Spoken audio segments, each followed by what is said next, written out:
Hello, it's time for another episode of Discipleship Today. I just want to thank you for taking your time to join us this morning.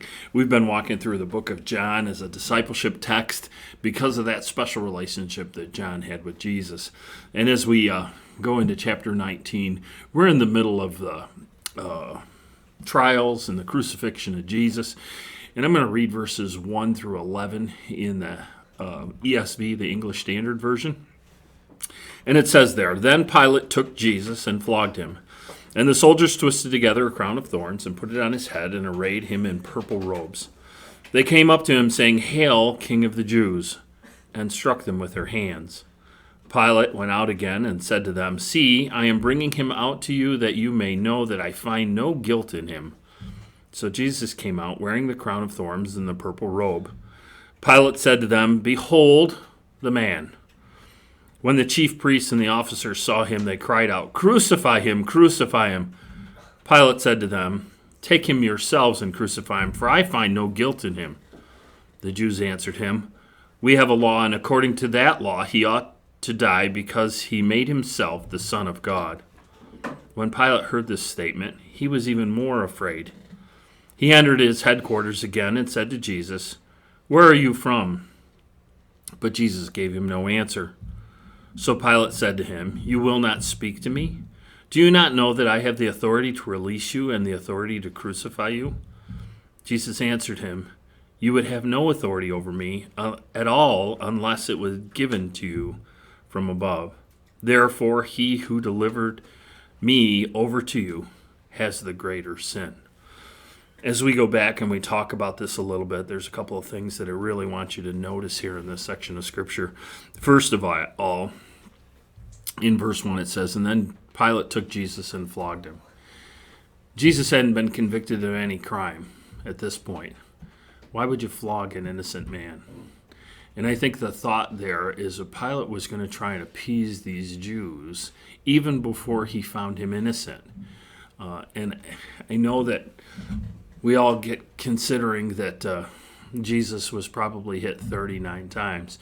Well, that was the Jewish law, and this was a Roman punishment.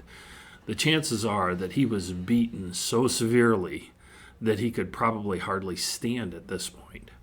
And then it says, "And the soldiers twisted together a crown of thorns and put it on his head." Have you ever thought thorns since the beginning of time, since Genesis? Since the fall of mankind, thorns have represented sin. When sin entered the world is when thorns and thistles and all the like started. So here's another picture of Jesus taking on the sin of the world in that crown of thorns. He put on a crown of thorns so that we could put on a crown of royalty. When we get to heaven, we're going to be crowned. We're going to be glorified as Jesus was glorified. I think that's very interesting. And then in verse 3 it says, "They came up to him and said, 'Hail, King of the Jews,' and they struck him with their hands." And there's such huge irony here. The hands that he created were the ones that struck him. And that really touches my heart when I think of that. He created these hands. Don't you think he could have stopped this? "I'm bringing him out to you because you may know that I find no guilt in him." Even Pilate knew that this man was guiltless. He wasn't convicted of any crime. He'd been beaten. He'd been treated poorly. And he brings him out and he says to them, "Behold the man." He'd said that you accuse him of being king of the Jews, and I bring him out before you, and I want you to behold he's just a man.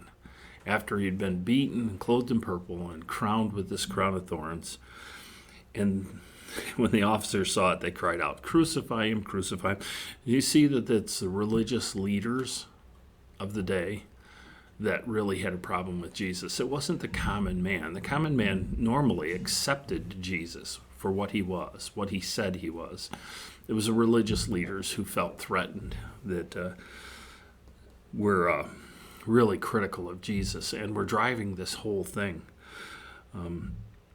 Here was the Son of God, and they said, "Behold the man." Holy God and holy man together. And he said, because of that, Pilate was even more afraid. There was this sense of trepidation that Pilate entered this whole thing. And we know from other sections of Scripture that his wife told him not to have anything to do with this. And it was interesting. He was set in this place for a period of time to do exactly what he was going to do. And then Jesus challenges his authority. He says, I have the authority over you. And Jesus says, you don't have any authority but what's been given to you by God. And I know in this world today, we're looking at the political situation, and I know this will be played after the election, but I'm recording it before the election. The authority that's put in place is put in place by God. God is in charge. He's sovereign. At least that's what we say, but sometimes I don't think we live that out in our lives. No matter what happens in this election, God is still on the throne. He hasn't gotten off the throne. He won't get off the throne on November 3rd. He's still going to be in charge. And we still have to live as light in this world, light and salt. And to do that, we need to be discipling, and we need to be being discipled. So my encouragement for you today is to continue to do what God's called you to do in being a disciple of Jesus and discipling others to become disciples of Jesus. So for Discipleship Today, my name is Pastor Bob Metzen. Thank you.